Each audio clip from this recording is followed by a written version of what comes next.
Hello everyone, स्वागत है आप सभी का एक नए वीडियो में। और इस वीडियो में हम लोग बात करेंगे नेक्स्ट मल्टीबैगर रिटर्न के बारे में। बेसिकली ये वो शेयर्स हैं जो ऑलरेडी पिछले कुछ समय में एक अच्छा रिटर्न दे चुके हैं। इसका ये मतलब नहीं कि आने वाले टाइम में भी एक अच्छा रिटर्न देंगे, पर इन शेयर्स में, इनके बिजनेसेस में ऐसा क्या था जिसके कारण इन्होंने एक अच्छा रिटर्न दिया है, which will help us to analyse other shares as well. So make sure कि इन सब शेयर्स में, आप किसी भी शेयर में आप इन्वेस्ट करने से पहले खुद के एनालिसिस कर ले, प्रॉपर एनालिसिस कर ले, या फिर आप एक किसी से भी रजिस्टर्ड एडवाइज़र का हेल्प ले ले, उसके बाद ही आप इन्वेस्ट करें। शेयर मार्केट अपने रिस्क के साथ चलता है, risk and reward will come hand in hand in this scenario. तो आप मेक श्योर आप किसी भी रिकमेंडेशन पे ना जाए, किसी के टिप पे ना जाए, किसी के रिकमेंडेशन पे आप शेयर को चूज़ करके और उसमें इन्वेस्टमेंट ना करें। इन सब बातों को डिक्लेयर करने के बाद, इन सब बातों को डिस्कस करने के बाद हम लोग चलते हैं अपने नेक्स्ट शेयर में, जो कि है Hazoor multi project. Basically Hazoor multi project, as name suggest, ये बहुत सारी चीज़ों में इन्वॉल्व रहता है। मींस नॉट जस्ट इंफ्रास्ट्रक्चर, पर इंजीनियरिंग, प्रोक्यूटमेंट, मतलब इन्वेंट्री का प्रोक्यूटमेंट और कंस्ट्रक्शन में इनका इन्वॉल्वमेंट रहता है। ये शेयर का जो भी प्रोजेक्ट होता है, ये लोग डेवलप करते हैं या इन्वेंट्री इन्वेंट करते हैं या फिर बिल्डिंग कंस्ट्रक्ट करते हैं, तो उसमें इनका प्रॉफिट एक अच्छा हद तक प्रॉफिट जनरेट कर पाते हैं। सो ये मुझे अभी तक इसमें समझ में आया है। ये और इनका जो सबसे ज़्यादा प्रोजेक्ट है या लोकेशन है जिसमें ये ऑलमोस्ट इन्वॉल्व है, वो अहमदाबाद में है। और आप इसके बारे में थोड़ा और जानकारी ले सकते हैं इनके वेबसाइट पे जाकर, इनके वेबसाइट पे विज़िट करके। इनके बहुत सारे जो रेड हैट डॉक्यूमेंट्स होते हैं उनको आप पढ़ के इनके बारे में थोड़ी सी और इन्फॉर्मेशन ले सकते हैं। हालांकि ये वीडियो सिर्फ और सिर्फ इस शेयर के बारे में डिस्कस करना है कि इसने कितना ज़्यादा रिटर्न दिया है पिछले कुछ समय में, और ये एक शेयर्स हैं जिसने मुझे अट्रैक्टिव देखने को लगा। और इनका जो रिटर्न है वो बहुत ज़्यादा है, मतलब 20,000% का रिटर्न है। हम लोग देखेंगे, पहले देखते हैं फर्स्ट डे का, जो पिछले लास्ट डे का रिटर्न है। तो पिछले 5 दिन में एक्चुअली मार्केट बहुत ज़्यादा करेक्ट हो रहा है बिकॉज ऑफ द इलेक्शंस और बहुत सारी चीज़ों के कारण। ये वीडियो हम रिकॉर्ड कर रहे हैं 10 मई में।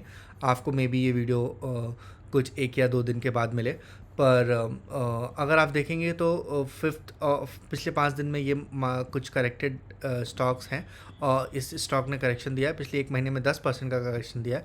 और पिछले 6 महीने में रिटर्न था 157% का, मतलब ये शेयर समवेयर अराउंड 140 ट्रेड कर रहा था।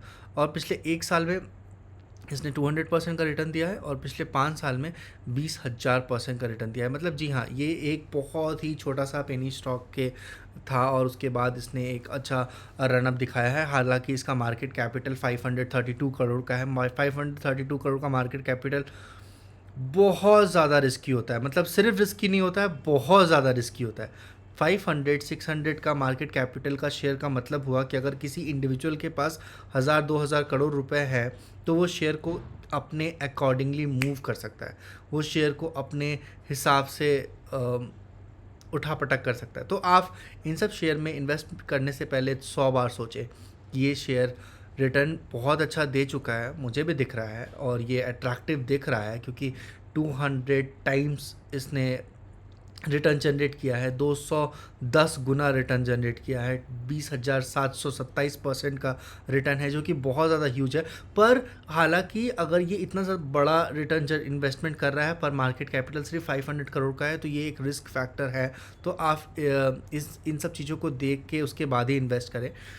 अभी देखते हैं थोड़ा सा इसके फंडामेंटल्स के बारे में। तो मार्केट कैपिटल थोड़ा सा जो रेड फ्लैग के बारे में मुझे लगता है, क्योंकि जो स्मॉल कैप कंपनीज होती हैं, 500 प्लस का मार्केट कैपिटल, मतलब 500-600 मार्केट करोड़ का मार्केट कैपिटल होता है, वो थोड़ा सा रिस्की होता है। क्योंकि उसमें इन्वॉल्वमेंट, आपके पास एक मोटा पैसा है तो आप उसको किसी भी तरीके से घुमा सकते हैं, उस शेयर को आप किसी भी तरीके से मोल्ड कर सकते हैं, किसी भी तरीके से आप अपने फ़ायदे के लिए उस शेयर्स को गिरा सकते हैं, उठा सकते हैं, अगर आपके पास एक बड़ा अमाउंट है तो इस टाइप के शेयर्स से थोड़ा सा आपको बच के रहना चाहिए, क्योंकि आप रिटेल इन्वेस्टर्स हैं।